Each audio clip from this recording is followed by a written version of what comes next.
Revolusi Kuba. Kuba, negara yang cukup penting pada saat Perang Dingin terjadi. Negara ini menjadi kunci kekuatan Uni Soviet.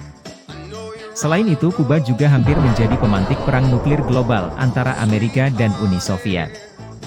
Perlu diketahui, perang ideologi ini meningkatkan pergerakan revolusi di benua Amerika, khususnya Amerika Selatan dan Tengah yang membuat banyak negara melakukan revolusi dan perang saudara. Tak terkecuali Kuba yang melakukan sebuah revolusi saat rezim Batista memerintah Kuba secara otoriter. Bagaimana Fidel Castro dapat menjungkir balikan Kuba? Mari simak pembahasannya dalam part 2 ini.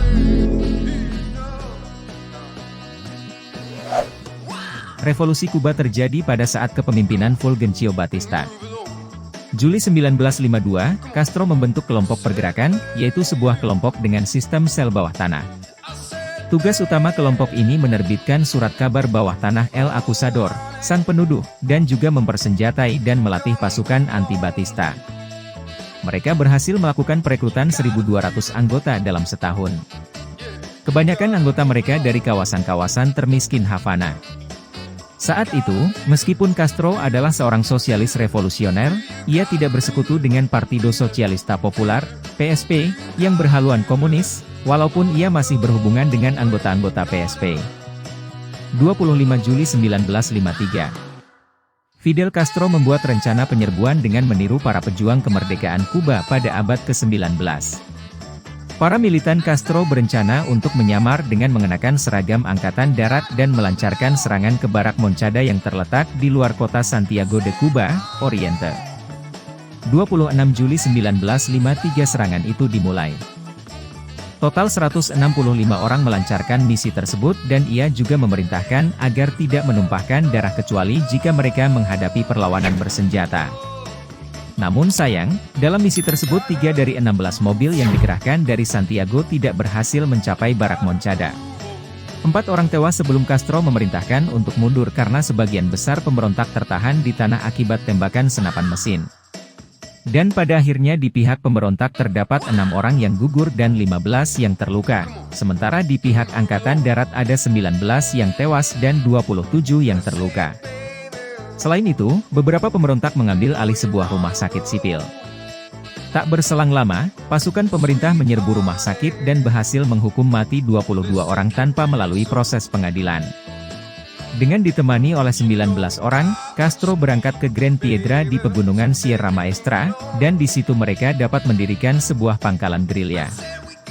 Di sisi lain, pemerintah Batista memerintahkan menumpas para pemberontak dan menyatakan darurat militer.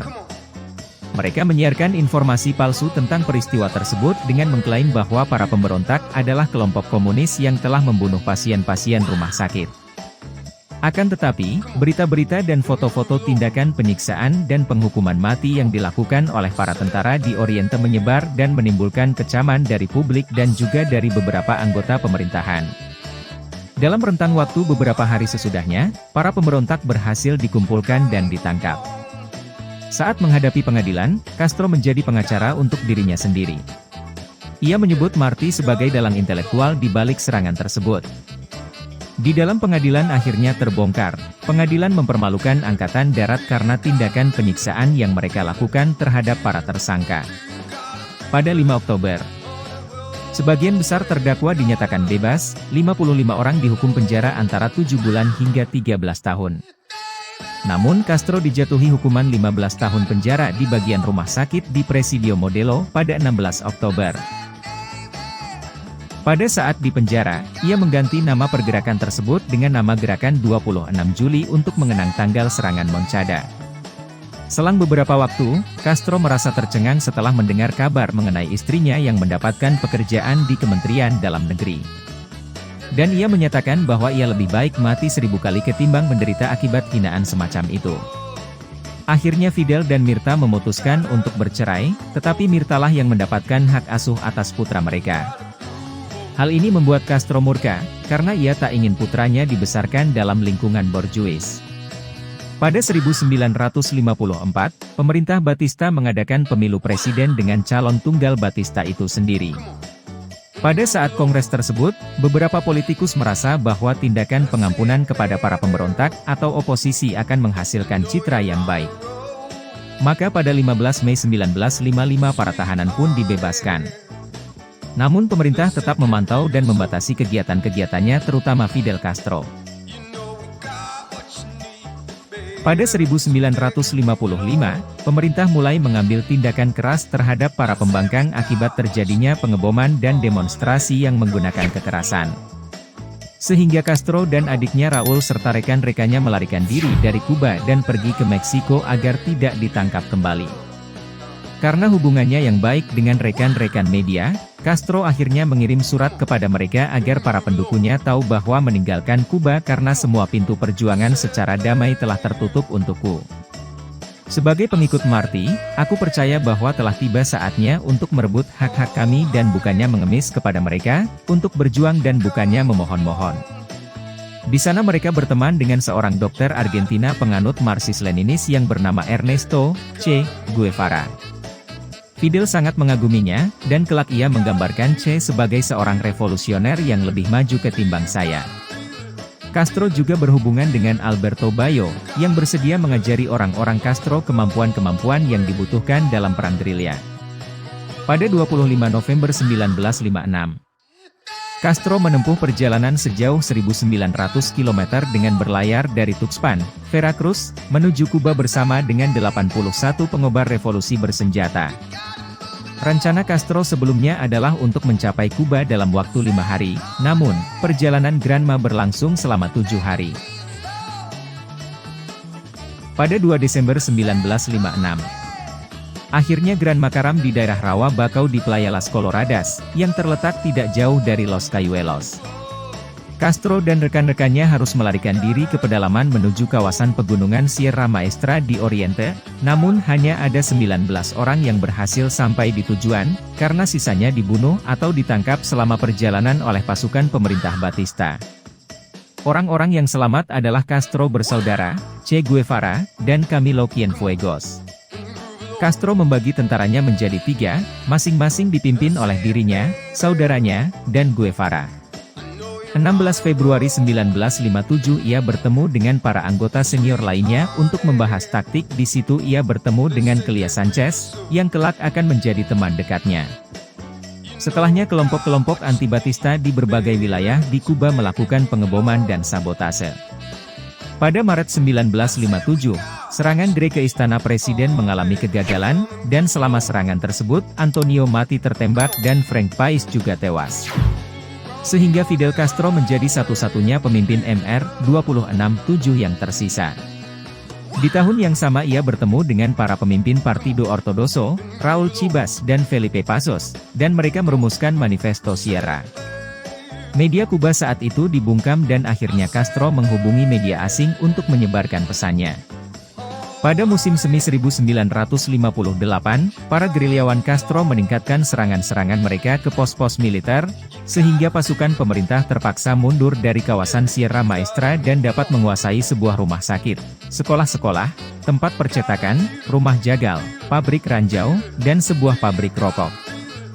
Batista membalasnya dengan melancarkan serangan besar-besaran yang disebut Operasi Verano. Angkatan Darat membombardir wilayah hutan dan pedesaan yang diduga membantu kelompok pemberontak. Sementara 10.000 pasukan yang dipimpin oleh Jenderal Eulogio Cantillo mengepung kawasan Sierra Maestra dan bergerak ke arah utara menuju kamp-kamp pemberontak. Dalam perang gerilya, Angkatan Darat yang unggul jumlah dan persenjataan teknologi tidak bisa berkutik saat menghadapi perang gerilya. Pasukan Castro pun dengan mudah menahan serangan-serangan mereka dengan menggunakan ranjau dan melakukan penyergapan dadakan kepada mereka, apalagi Castro dapat banyak dukungan dari penduduk setempat. Setelahnya, banyak juga pembelotan prajurit Batista ke pihak Castro. Pada bulan November, pasukan Castro menguasai sebagian besar wilayah Oriente dan Las Villas. Ia memimpin sendiri barisannya dan melakukan gerakan menjepit yang mengepung pasukan utama Batista di Santiago. Dan akhirnya ia menutup jalan-jalan besar dan jalur-jalur rel agar mempersempit pergerakan rezim Batista dan membagi dua wilayah Kuba.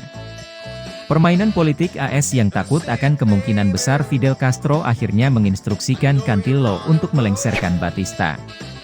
Ia bahkan secara diam-diam menyepakati gencatan senjata dengan Castro dan ia juga menjanjikan bahwa Batista akan diadili sebagai seorang penjahat perang. Namun pada 31 Desember 1958, Batista melarikan diri ke Amerika dengan membawa uang yang jumlahnya melebihi 300 juta dolar. Setelahnya Cantillo menyatakan Hakim Mahkamah Agung Carlos Piedra sebagai presiden.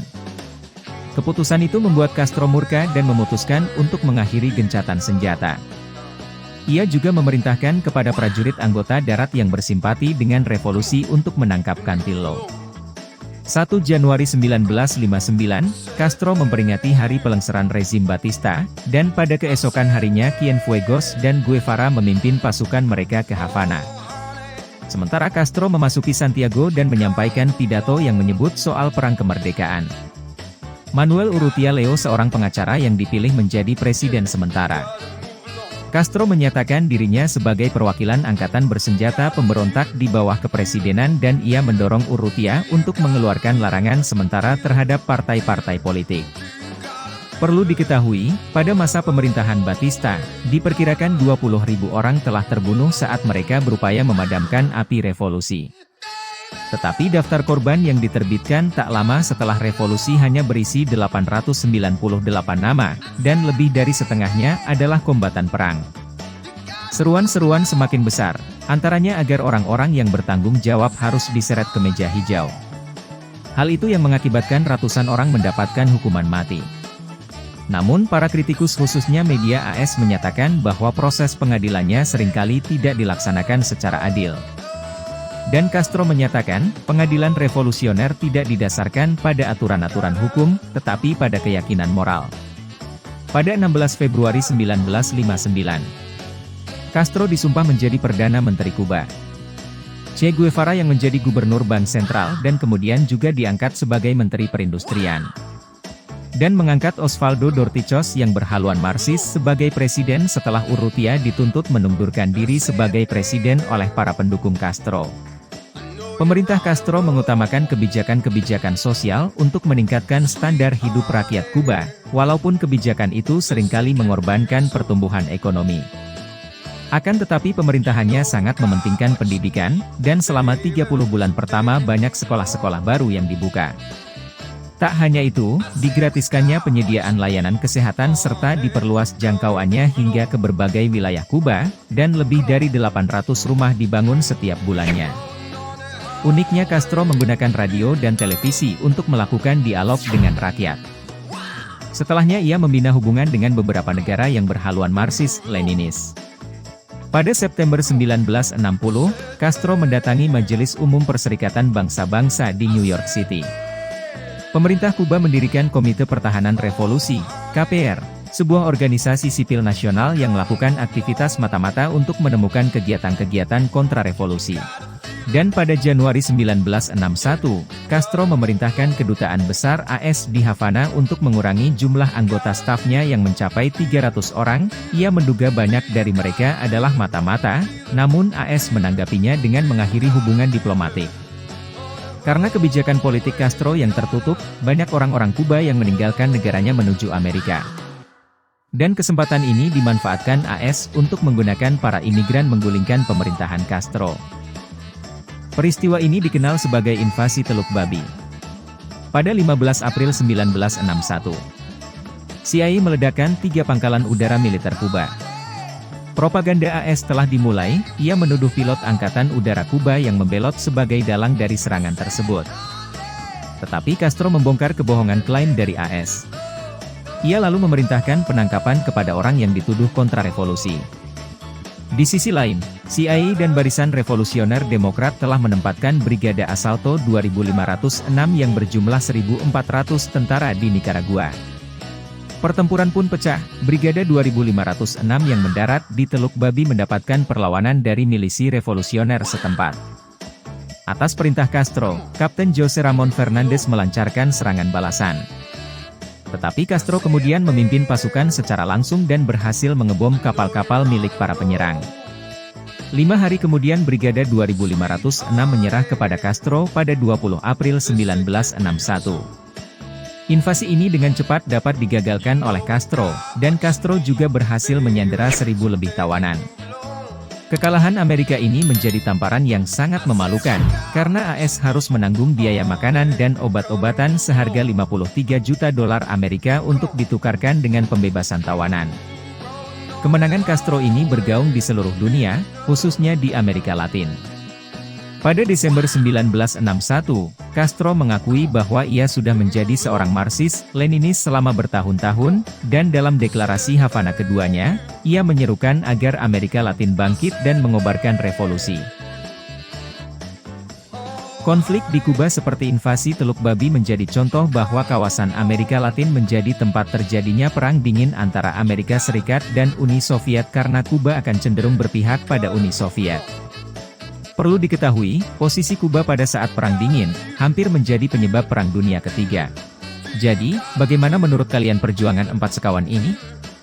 Itulah sosok singkat Fidel Castro, pemimpin revolusi Kuba.